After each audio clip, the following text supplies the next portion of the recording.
It was a rainy Thursday afternoon when the doorbell rang. I wasn't expecting anyone. Wrapped in a cozy gray cardigan, hair still damp from the shower, I opened the door. And there he was. "Hey, Rachel. Long time, huh?" It was Daniel, my husband, Matt's best friend from college. Tall, charming, with a crooked smile that hadn't changed in years. "Daniel? Wow. I didn't know you were in town. I just flew in for business. Thought I'd surprise Matt." His voice was smooth, familiar, dangerous. Matt wasn't home. He was working a late shift, but I couldn't leave Daniel standing in the rain. "Come in. I'm sure he'll be happy to see you." As I made coffee, Daniel looked around the house. "Place looks amazing." "So do you," he said, almost too casually. I laughed nervously. "Thanks. It's been a while. Too long, maybe." We sat at the kitchen island, coffee mugs in hand. The conversation started innocent enough: work, mutual friends, old college memories. But then it turned more personal. "I always wondered what it'd be like if we had stayed in touch," Daniel said, eyes fixed on me. "You were always disappearing," I replied, sipping my coffee to hide the blush on my face. He leaned in slightly. "Maybe I had a reason. Or maybe I just didn't want to see you married to someone else." That stopped me cold. "Daniel, that was a long time ago." "Doesn't mean I forgot," he said. The air between us grew thick, heavy. I stood up and began clearing the mugs. Anything to break the tension. But deep down, I didn't want to break it.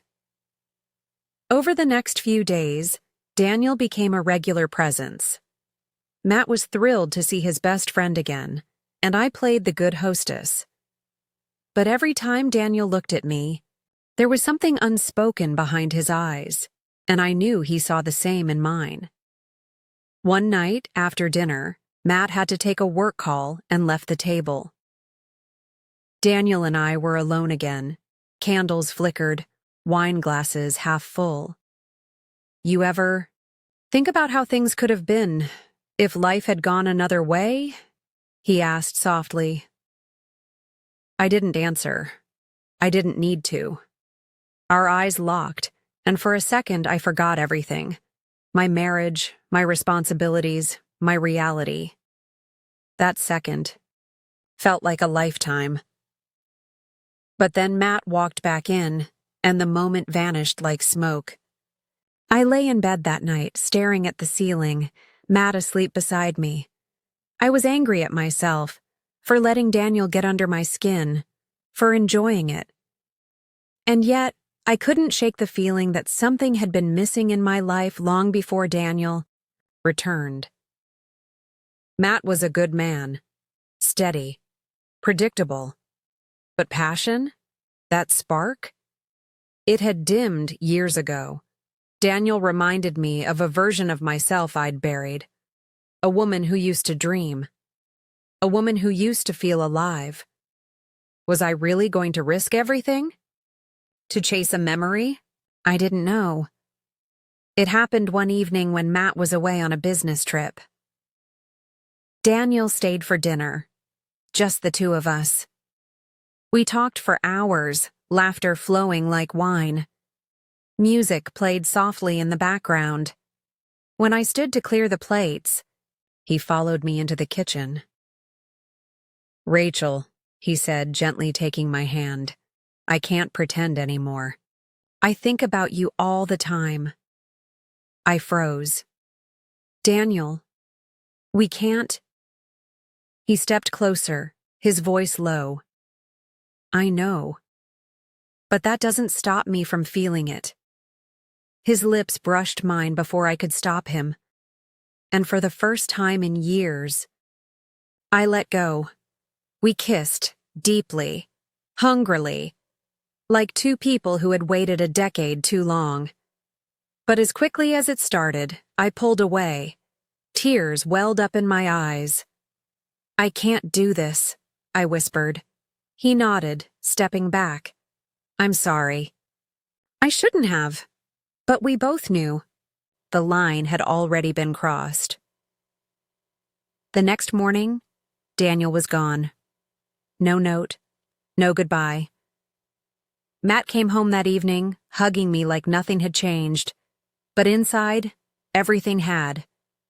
I couldn't sleep. I couldn't eat. I kept replaying the kiss in my mind, how it felt, how wrong it was, how right it felt. Days passed. Weeks. Daniel didn't reach out, and I didn't dare look for him. But the guilt gnawed at me. Every time Matt smiled, it hurt. Every time he said he loved me, I wanted to scream the truth. And then, fate decided for me. Matt found the photo. It was nothing intimate, just a picture of me and Daniel, taken the night he kissed me. But the look on my face, it gave everything away. Rachel, what is this? His voice was calm, but his eyes betrayed him. Couldn't lie. I kissed him. Once. When you were away. Silence. A silence louder than any scream. He didn't say a word. Just stood there, jaw clenched, eyes fixed on the photo. I'm sorry, Matt. I didn't mean for it to happen. Did you love him? He asked. I hesitated. I don't know. Maybe I just missed feeling something. He nodded slowly. Then he walked out the door. Matt stayed with his brother for a week. No calls, no texts. I was a wreck. The house felt empty, haunted. I wanted to take it back, erase it, undo it. But some things can't be undone. When Matt finally came back, he looked tired. We can try counseling, he said, if you want to fix this. I do, I said, tears falling freely. And we did try. Therapy, conversations, honesty, but the cracks were too deep. 6 months later, we filed for divorce. It was mutual. Quiet. Sad. Matt moved on, found peace, and I found Daniel again. Not right away, not as a rebound, but eventually our paths crossed again, this time with nothing to hide. We took it slow, no promises, no illusions, but for the first time in years, I felt like myself, not perfect, not innocent, but real. If this story stirred something in you, if you've ever questioned love, loyalty, or the choices we make when our hearts are torn, leave a like, drop a comment, and don't forget to subscribe for more stories that dive deep into life's most intimate moments. Until next time, keep listening, keep feeling,